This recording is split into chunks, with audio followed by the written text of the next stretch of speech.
Hello everyone, welcome to today's class. So as all of you know that we are running a series of interview topics simplified. So here we are just covering some of the important aspect or important topics that maybe you can find it over the interview. So interviewer may be asking you some questions related to that. So in today's topic, we are going to discuss about the material type changes. So whenever you are going to change the material type, what are the condition that needs to be satisfied for that, right? So what are the prerequisite for changing a material type? So basically, whenever let's say the business is saying one material they are already using as a let's say HALB material, let's say semi-finished material they are using, and they are changing it to let's say trading material, or they are going to change it to the finished material type, FERT material type, right?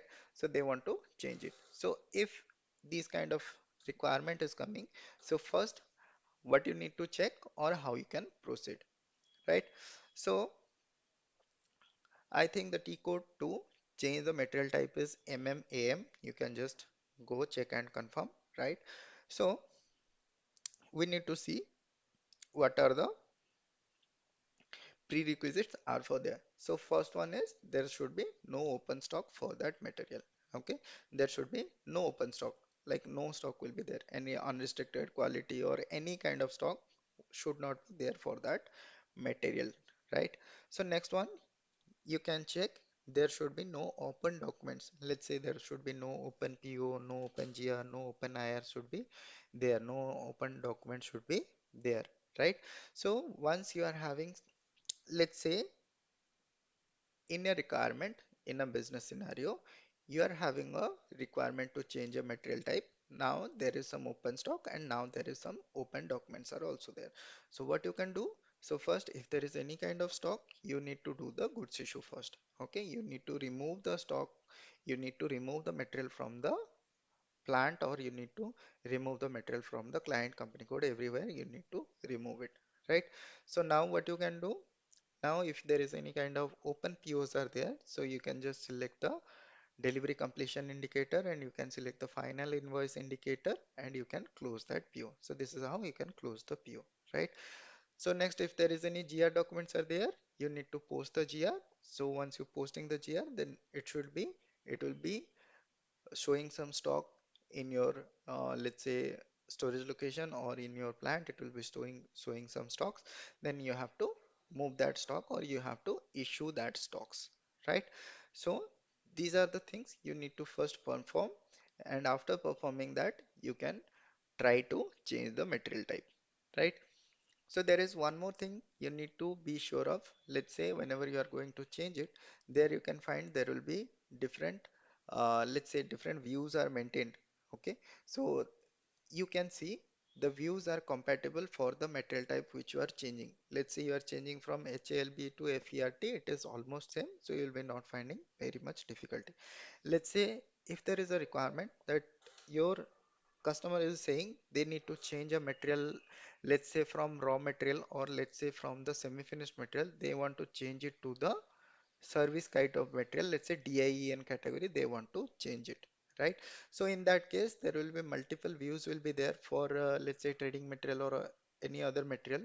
There is, let's say, storage location views are maintained, let's say there are warehousing views are maintained. So for that you cannot change the material type. So there you have to look for the compatibility also, which material we can change and which material we cannot change. So those kind of information first you need to see, right? So these are the things that you have to look or you have to check while changing the material type. So that's it for today.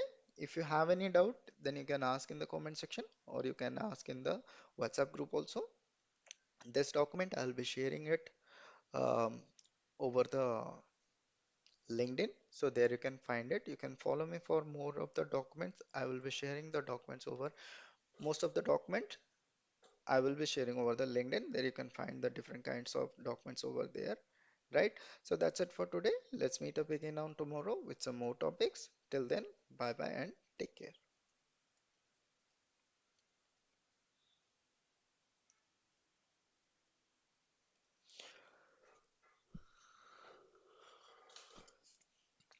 Hello everyone, welcome to today's class.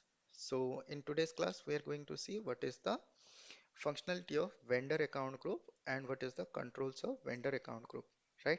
So vendor account group will contain or will control some of the functions of the vendor master, right? What are the functions? So first one, it will control the number range. Let's say number range is internal or external. It can be controlled by the vendor account group because we are assigning the number range to the vendor account group, right? So it will be controlling the number ranges. Next one is field selection. So normally in the account group, we are having the option to select the fields, right? Which field should be mandatory or which field should be optional or which field should be hidden or let's say display mode.